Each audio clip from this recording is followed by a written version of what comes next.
Please off the mic.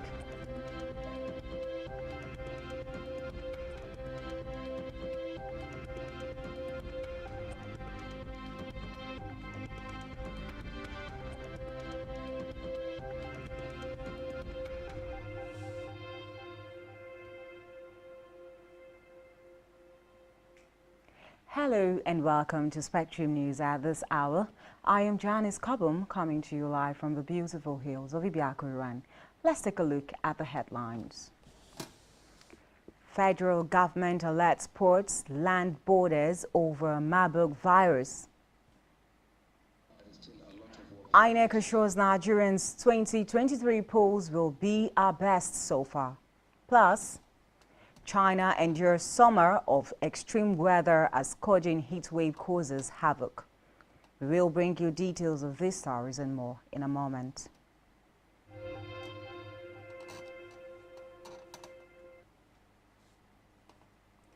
First in our story, today is a report that the federal government has placed the Federal Ministry of Health Sports Health Services at the nation's borders on red alert following Ghana's confirmation of its first outbreak of the highly infectious Marburg virus. This is as medical experts have said Nigeria is at high risk of the virus.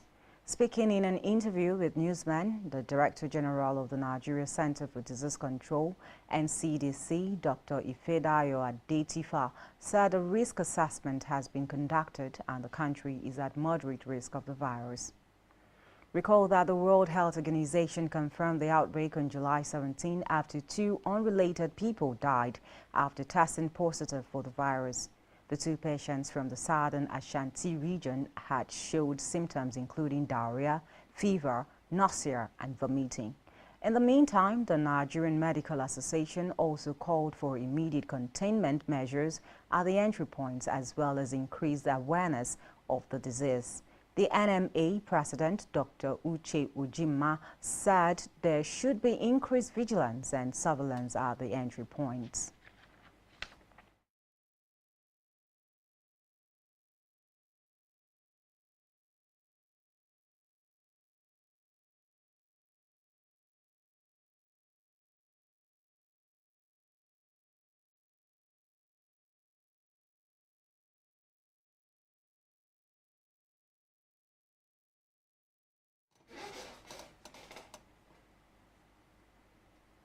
To the judiciary now, where the Federal High Court in Lagos has held that National Insurance Commission (NICOM) cannot increase the minimum solvency capital policy for insurance companies without National Assembly amending the Insurance Act and Regulations 2003. Justice Chukwujeku Aneke made the order on July 14, a copy of which was made available to newsmen. The judge further directed NICOM to reverse itself on the increase in the statutory minimum solvency capital policy for insurance companies. The court made the orders in a suit between Tokwe Alabi as plaintiff and National Insurance Commission and Federal Attorney General as first and second defendant. The suit followed NICOM's announcement in 2018 that it planned to release guidelines for implementation of the minimum solvency capital policy in August 2018, while implementation was meant to take effect from January 1, 2019. In education now, the president of the Academic Staff Union of Universities, Professor Emmanuel Osodeke, has slammed the federal government for failing to prioritize education in Nigeria, stating that the woes bedeviling this sector will not end until the ruling elites are forced to train their children in public schools. Osodeke, while dismissing the 2-week ultimatum issued to the ministers by President Muhammadu Buhari to end the strike, stated that ASUU had concluded negotiations with the government and was only waiting for the ministers to sign the agreement reached with the university lecturers. The ASUU president also noted that Nigeria is also losing its professionals in the medical line to other countries, thereby leading to brain drain in the education sector.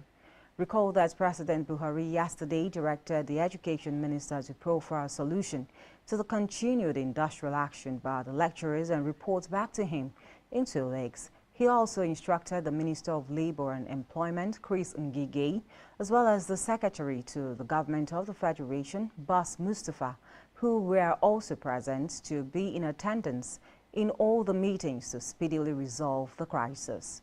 While the ASUU president sees the president's action as a welcome development, he is of the opinion that the government is still unserious with the lingering strike by the university lecturers, stressing that it does not require such a long time frame to resolve the issues.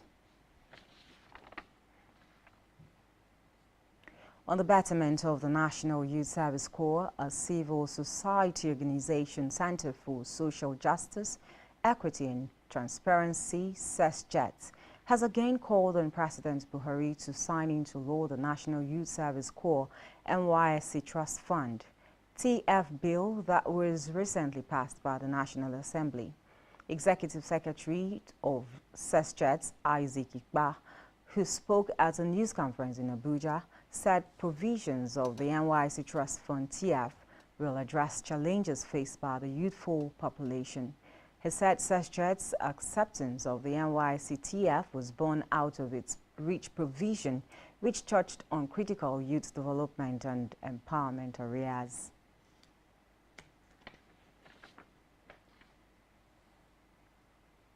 In another development, National Pension Commission (PENCOM) has clarified that the federal government had not borrowed money from any pension fund administrator.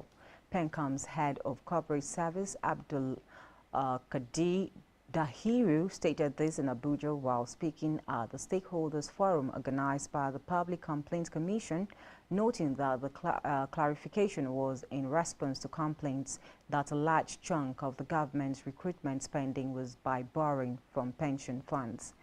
Dahiru observed that instead of the government's borrowing pension funds, it was the investment teams of pension funds administrators that invest in government bonds to enhance their returns and risk considerations.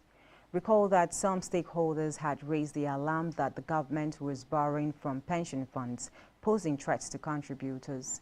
According to stakeholders, the safety of the fund is paramount to contributions, and relevant stakeholders adding that there was need to verify the allegation to curb the threats to the scheme.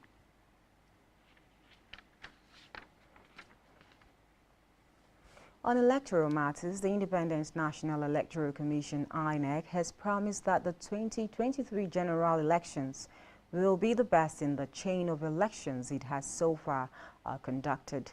The Commission's assurance comes on the heels of the commendations it got from the smooth conduct of the Osun State governorship election last Saturday.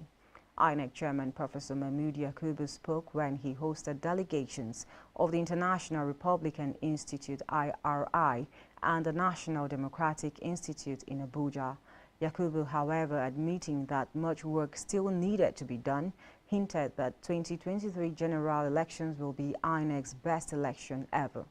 Meanwhile, leader of the delegation, who is the Secretary of State for State of Ohio in the United States of America, USA, Frank LaRose, hailed the INEC for its efforts at improving on the conduct of elections in Nigeria.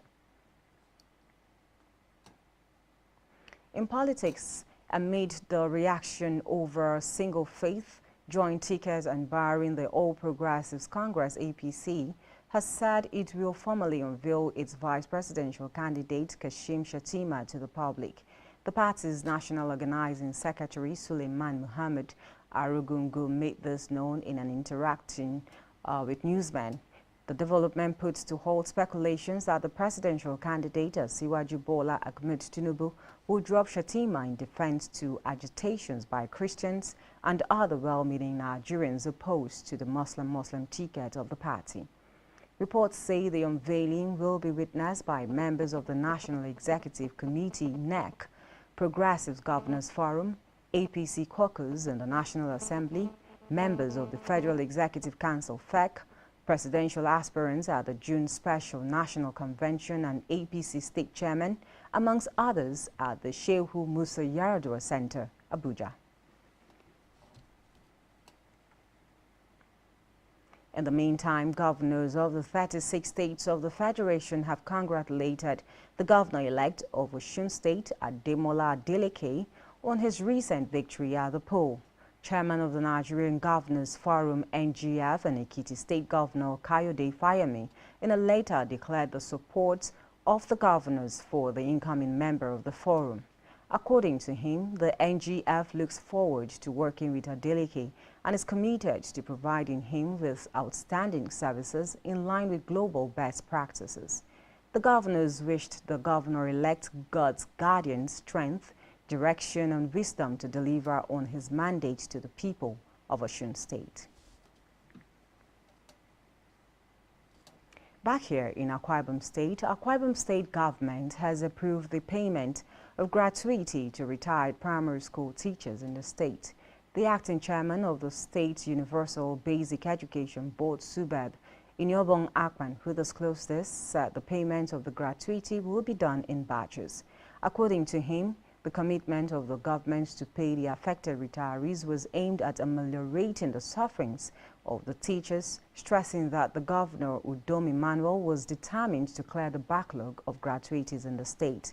The acting board chairman further noted that government will ensure orderliness in the payment of the backlog of gratuities to the affected retirees. He therefore thanked Governor Emmanuel for taking steps to settle the backlog of gratuities. Akpan also applauded the head of civil service, Elder Effiong Isien, Commissioner for Education, Idong Esele Tiebet, and the Commissioner for Local Government and Chieftaincy Affairs, Frank Achibong, for facilitating the payment process. In Africa now, Kenya presidential running mates Rigathi Gachagua and Martha Karua face each other for a deputy presidential debate in Nairobi, with the subject of corruption dominating the meeting.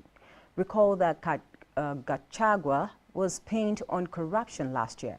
The former aide of President Uhuru Kenyatta was charged with acquiring more than $60 million in unexplained circumstances.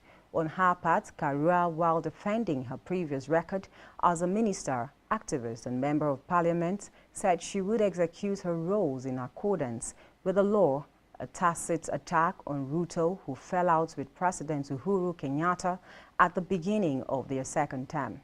Meanwhile, a debate for presidential candidates is planned for next Tuesday. But William Ruto of the Kenya Kwanza Alliance has vowed to keep away from it, accusing the media of bias. We really need to come clean, because if you cannot account for your wealth, you cannot be a good steward of the money of the people of Kenya. I don't have billions, I have 203 million into that account. And that is part of my wealth. I'm worth 800 million, minus the 200 they are holding, another 600. We have repeatedly said with my captain that whether it's my daughter, my blood relative, or a member of the opposing camp, the law must apply equally to all. And everybody must have a swift chance to clear their name in court, or for the court to declare them guilty. It looks like he doesn't remember that when he sought to be president for 10 years, he knew what 10 years is all about. He cannot complain that people are asking him to go. Nobody is asking him to go, it's the Constitution. But he's trying to circumvent the Constitution to plant a proxy government, to continue governing from outside State House through Raila Odinga and Martha Karua. Foreign scene, Sri Lanka's Member of Parliament, MPs, are voting for a new president after their former leader fled the country and quit amid protests over the country's economic crisis. Prime Minister Ranil Wickremesinghe, currently interim leader, has been nominated for the role by the ruling party and is seen as a front-runner. However, the PM faces a serious challenge from Dula's descendant ruling party, backed by the main opposition, with protesters asking Ranil to go as he was left in charge by the fleeing President Gotabaya Rajapaksa. Whoever is elected by Parliament will have a mandate to serve out the rest of Mr. Rajapaksa's term, which ends in November 2024, Sri Lanka is effectively bankrupt and facing acute shortages of food, fuel and other basic supplies. The country needs a stable government to continue stalled negotiations with the International Monetary Fund (IMF) for a bailout package. Reports say a total of 225 parliamentarians will cast their votes, adding that a contender who receives more than half of the votes will win the position outright, although there are fears that the election outcome could trigger further unrest from protesters, particularly if Singha wins.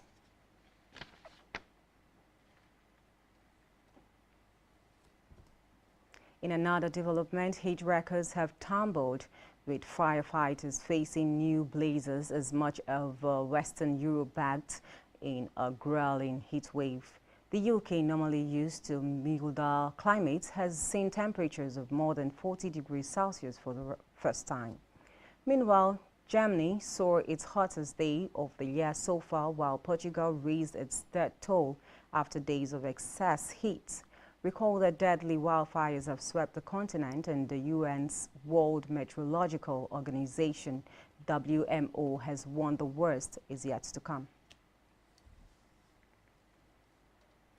Still on the foreign scene, China is enduring a summer of extreme weather as scorching heat wave has caused havoc, with towns and farmlands taken over by floods, homes and roads buried by landslides, and crops withering under scorching heat.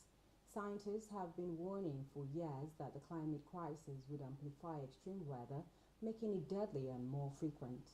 Reports say China's rainy season started in May, and the heavy rainstorms have brought severe floodings and landslides to large swaths of southern China, killing dozens of people, displacing millions and causing economic losses running into billions of yuan.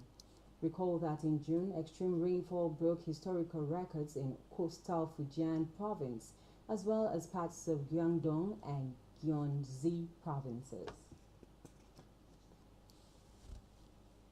Still to come in the news, Nigeria Football Federation plans to prepare Super Falcons for World Cup. To stay with us.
Many thanks for being there. Now to the rest of our news.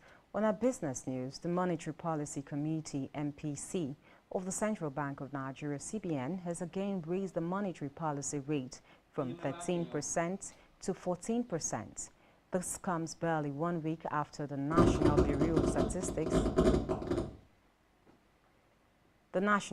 Statistics puts its June inflation figure for the economy at 18.6%. the highest in 5 years. Speaking shortly after a 2-day MPC meeting, which closed yesterday in Lagos, the governor of CBN, Godwin Emefiele, argued that a new rate hike was necessary to put the economy on track. He, however, expressed the committee's unrelenting resolve to restore price stability while providing the necessary support to strengthen the fragile recovery. Meanwhile, experts in the financial sector have said the second hike in the lending rate at the MPC meeting reflected a panic situation on the part of the banking regulator with a signal of tougher times in the economy.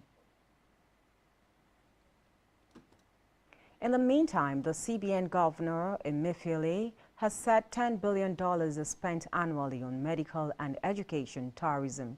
Speaking during the Money Policy Committee MPC meeting in Lagos, he said education and health sectors are critical sectors that the CBN will continue to support. According to Emefiele, the CBN has intervened in the health sector to support the sector to render services to the people, adding that Nigeria cannot afford to regulate both sectors to the background.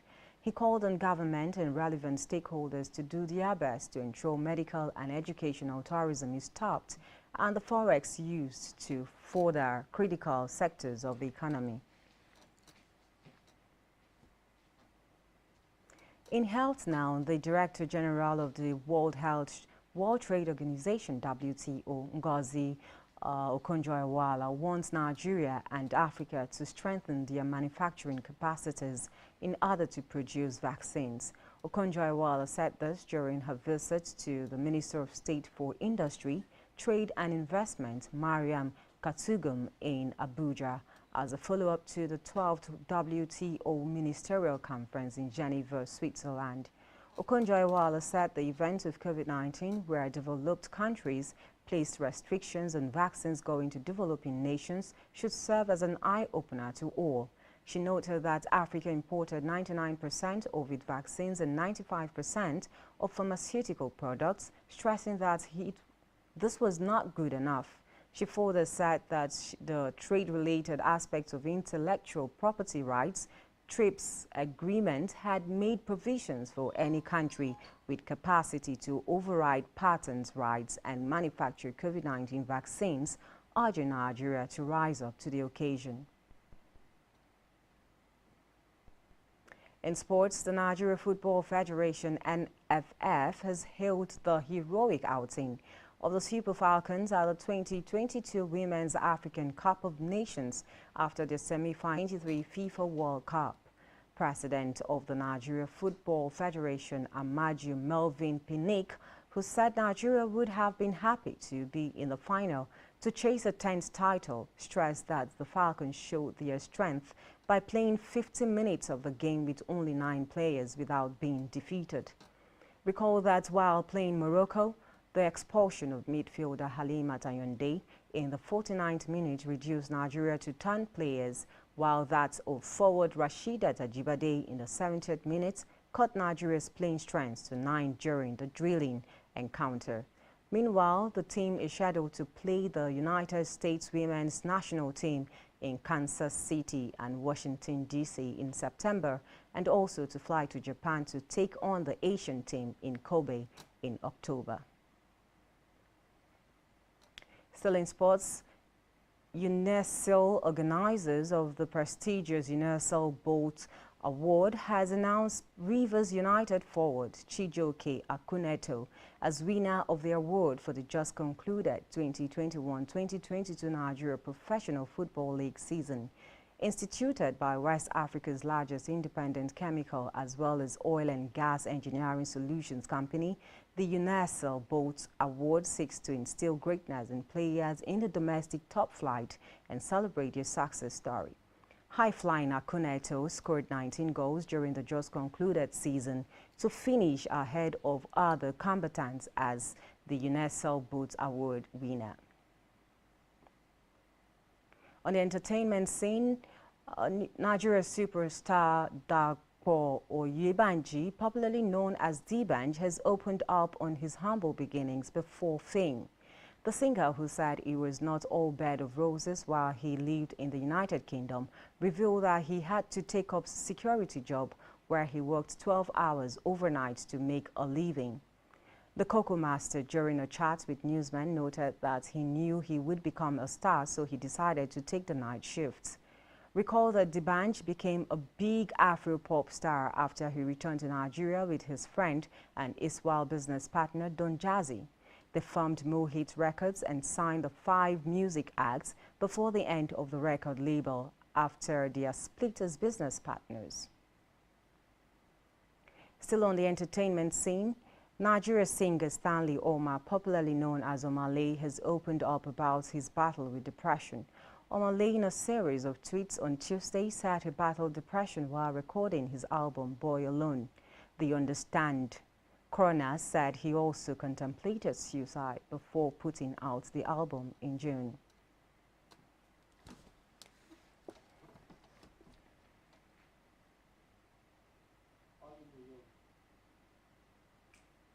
And that's all we have for you at this hour. Do well to follow us on all our social media handles. You can also subscribe to our YouTube page, all of which you can find at spectrumtv.ng. You have been watching the Spectrum News at this hour. My name is Janice Kobum. Do have a great day.